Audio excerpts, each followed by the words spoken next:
What time is it? Time for you to get a watch. Hey, got him. Get frogged. Something is deeply wrong with me. The people crave the Frog Boy Advance. Even YouTube's AI has predicted it. But I'm still thinking about this guy. Some people might call that Tylenol. I call it inspiration. But what can I really do with it after these guys? As a matter of fact, I knew the answer to that question before I even finished the Tad Boy. You know where this is going.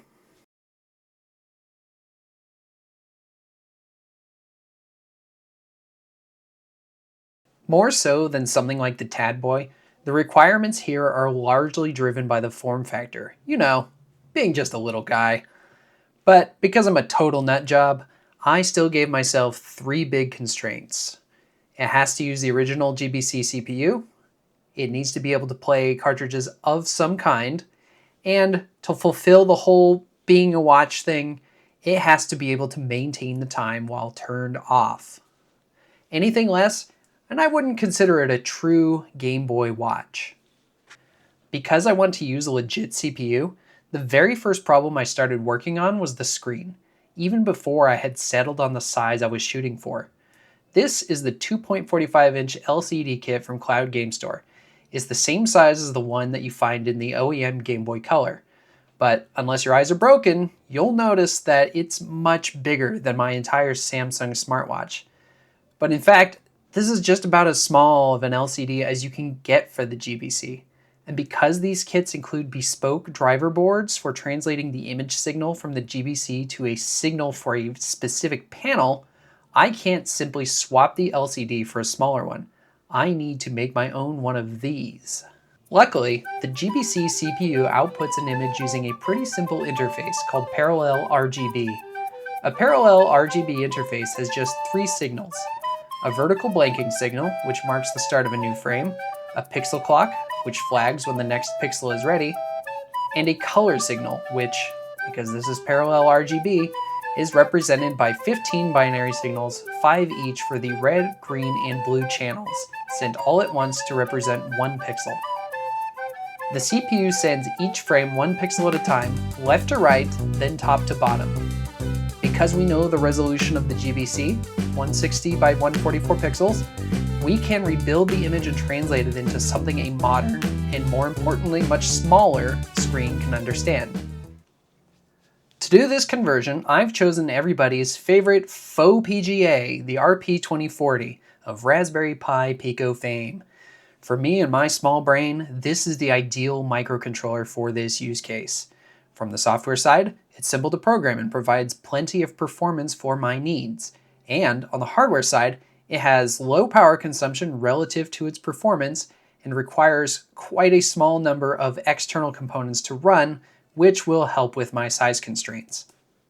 So now that I know I can solve the screen driver problem, it's time to address the most critical part of this project, the form factor. Watches are small. The GBC, not so much, depending on which filly you ask. Even the Tad Boy is a capital B big boy in relation to the scale that I'm needing here. My first thought when approaching how to size this thing was to look at other watches, smartwatches specifically. I remembered at least one of the Apple Watches coming in a 38mm variety. Turns out that was actually my last thought. The largest chips in this thing by far will be the CPU and the RAM. I could have gone with the single chip CPU-E revision, but I'm not a quitter. By some miracle, these 2 chips side by side fit pretty comfortably within 38mm. The thickness of this soon-to-be affront to God is still an open question, but I'll get to that. My primary dimension in hand, I got to work in CAD. First is the cutout for the screen, which perfectly fits a 1.12-inch LCD. This will be pressed directly against a custom glass lens to provide protection. Next, I knew this was going to be a PCB sandwich pretty early on, so the interior contains 2 integrated pairs of standoffs that will hold 2 0.8mm PCBs at different heights, an LCD driver on bottom, and the CPU board on top. The The CPU board also contains my solution for cartridges, an M.2 connector, which many will recognize as the form factor used by NVMe drives for computers. One edge of the CPU board contains 4 tactile switches for the face buttons, while on the opposite side of the housing, a flex PCB contains the power button and 4 itty-bitty tact switches that form a f***ed up rocker switch for the D-pad. This whole system is kind of cursed, but I'll discuss that more later. Finally, all of that is topped off with a backplate that provides the bulk of the clearance for the cartridge. This whole assembly is like 15 millimeters thick, which is getting pretty hefty. For comparison, an Apple Watch is roughly 10 millimeters. To help hide that, the back piece is a tiered shape with a roughly circular top level that helps to reduce the apparent thickness. If this all feels like a lot of parts, well. Let's look at the electronics. Now, who could that be? Oh my god, it's John JLC PCB, the sponsor of this video.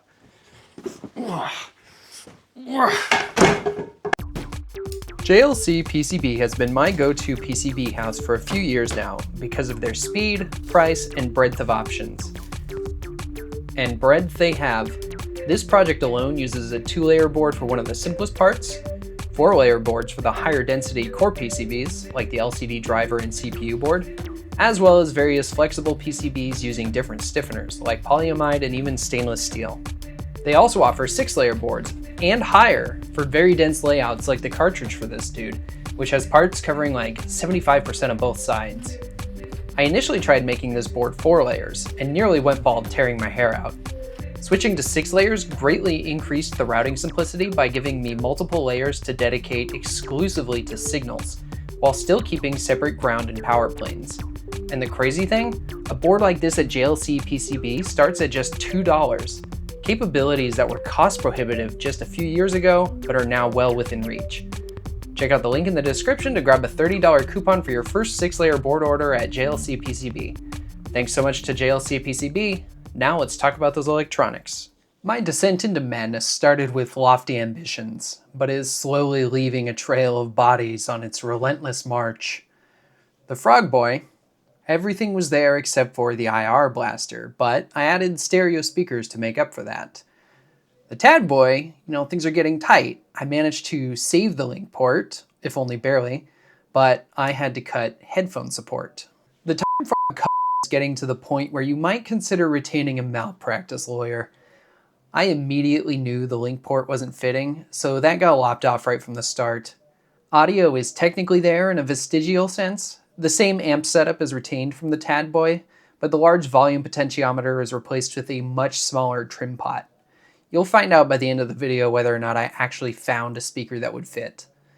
And of course, we already went over the cartridge connector a little bit. A full-size one obviously wasn't in the cards, but I found that an M.2 connector can be coerced into accepting a cart with parallel entry rather than the standard 20-degree angle. Crucially, I still managed to squeeze the CPU and RAM in there, as well as tactile switches for the 4 face buttons. Then there's a 6-pin flat flex connector for the D-pad board, and a 24-pin mezzanine connector that carries important signals between the CPU and LCD boards. Things like power, buttons, video, etc. Speaking of the LCD board, it actually serves 2 distinct purposes. First and foremost, it contains the RP2040 and associated parts for driving the LCD. This is largely based on the reference implementation from the RP2040 datasheet. Second, all of the power circuitry is located on this board. That's on-off control, 1.1 volts for the RP2040 core voltage, 3.3 volts for RP2040 I/O and the GBC core, and 5 volts for the GBC I/O. The latter two are shuttled over the matching 24-pin connector to the CPU board. And then there are the 2 flex boards held in the main watch body. One is the D-pad board, which has 4 tactile switches arranged in a cross shape, as well as a 5th switch that functions as the power button. The second is the custom flex for connecting the LCD and CPU boards together. At this point, you're probably thinking the crazy frogman is forgetting about the battery, and that this thing is powered by hopes and dreams. I wish it was that simple. My son hasn't seen me in years. 为什么，爸爸？ Conspicuously absent from all of this discussion is any mention of the watch strap, without which this thing is going to be a glorified Tamagotchi. You might be wondering what that has to do with batteries, so I think it's time for us to have the talk. When a watch strap and a battery love each other very much, the battery is in the band. Now, don't get me wrong, it would be much simpler to design this thing around a standard watch strap and just put the battery in the body. But with everything in it, this thing is already pushing what I'd consider reasonable from a thickness standpoint. Once you stack a battery and a USB port onto the LCD CPU and cartridge burger, you're left with something that's approaching an inch thick. And I don't know about you, but I believe that wide burgers are better than tall ones. Lots of smartwatches have bands made out of silicone, so that felt like the obvious choice of material, and it influenced all of the major design decisions here. I started off with a basic band shape, 20mm wide, with a row of holes for a clasp. The end opposite the body contains a cavity that contains the battery within a rigid case. Over the battery is a PCB containing the battery charging circuitry and the USB-C port. Side note, I actually don't consider that ideal from a thermal standpoint because the charging IC will produce some heat, more so than it could since it's a linear charging IC, but the operating and charging currents are low enough here that I consider this to be very low risk, especially since I'll likely never be charging it while running. Battery safety is important, children. I won't go too much into the design of that PCB, but in essence, it's the same charging circuitry from the Tad Boy. Back to the band, the whole battery assembly is topped with a rigid lid that is held by a lip in the silicone, protecting everything nicely. And this is where the whole project sort of ends up going off the rails in terms of what's reasonable. The astute among you might notice that the battery is here while the body is over there, and that's just not how electricity works. Also, how does this thing even attach to the body? This is going to be a cast silicone part, and I'm taking advantage of that to use a technique called overmolding, embedding rigid or semi-rigid objects within the silicone itself. On the body side, there's a tab that straddles the edge. Dowel pins hold it into the body, and an opening provides a large space for the silicone to flow and grab onto the tab. Running through nearly the entire band is a flexible PCB that will carry power from the battery into the body. The other half of the band is much simpler, more or less a long featureless strip with the same tab on the body side for mounting and a clasp at the other end to connect to the holes on the other half. If this all sounds needlessly complicated, have you even thought about this? It's a Game Boy Watch, for God's sake. Come on, buddy. Cast silicone requires some kind of a mold, and that's what I'm designing here. The mold contains two main halves that contain a negative of the strap model. Two inserts at the body end allow me to get sharp corners on my mill and provide a way to suspend the overmolded parts in the correct place. Another insert on the other end will form the battery cavity and the USB-C port cutout. It also holds the other end of the flex PCB so it's suspended roughly through the middle of the band. Dowel pins on both sides allow for accurate alignment between the two halves, and 8 screws hold the mold closed and provide clamping pressure. Finally, there's a fill port where the silicone is injected in, a sprue to carry it to the mold cavity, and vents around the part to allow air to escape. Finally, we get to the controls. The face buttons are a pretty simple part that can be FDM printed as a single piece, a simple compliant mechanism where a single layer connects each button, but gives enough that they don't activate each other. The buttons directly actuate the tactile switches on the CPU board. The D-pad is a bit more complicated. It consists of a machined base that contains a pivot for rocking and protrusions to actuate the tactile switches on one end, and a threaded post on the other.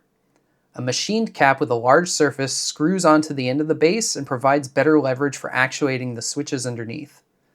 The power button is also relatively simple, but because it has to actuate a much smaller switch than the face buttons, it's designed to a much tighter tolerance so it maintains good alignment. Both the D-pad and the power button have custom silicone membranes to further stabilize the two control surfaces and provide a softer, more premium feel. I know I said finally, but that was just for the watch itself. I still haven't said much about the cartridges.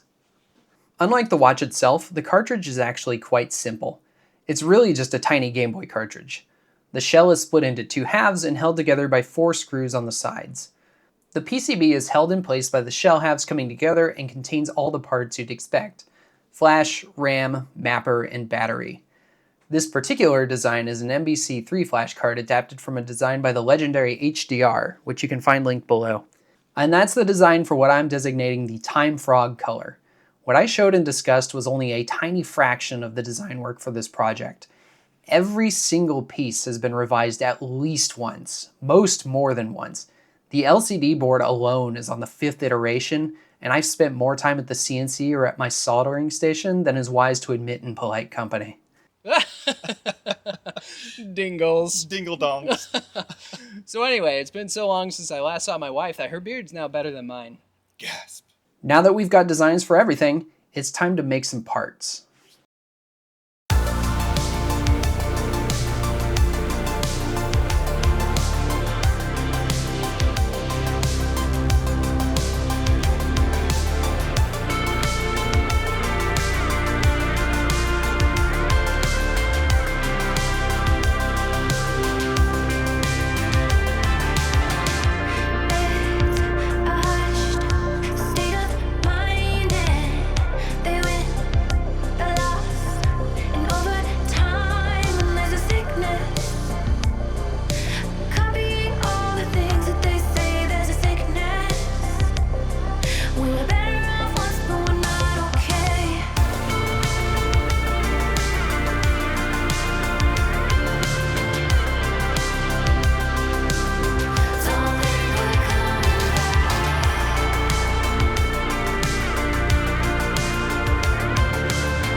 So we come to the end of this journey.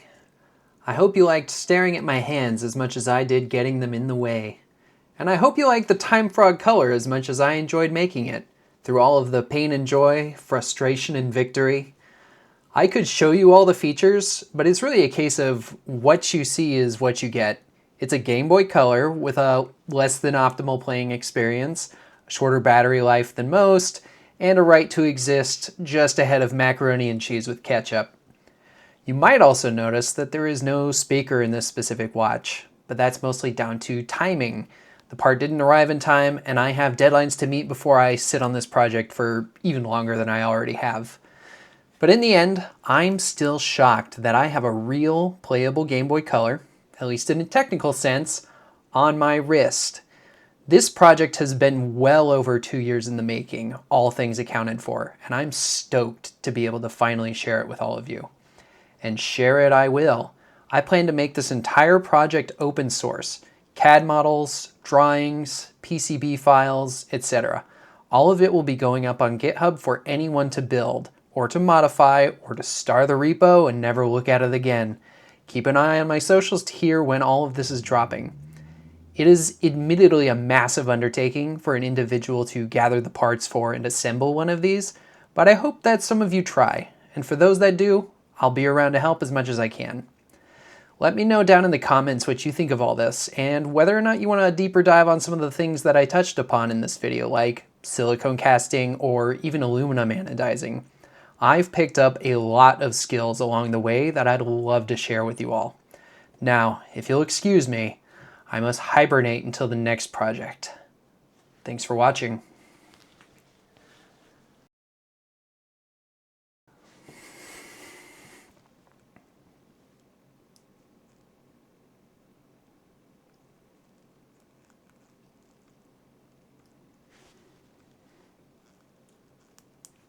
God, this really f***ing sucks.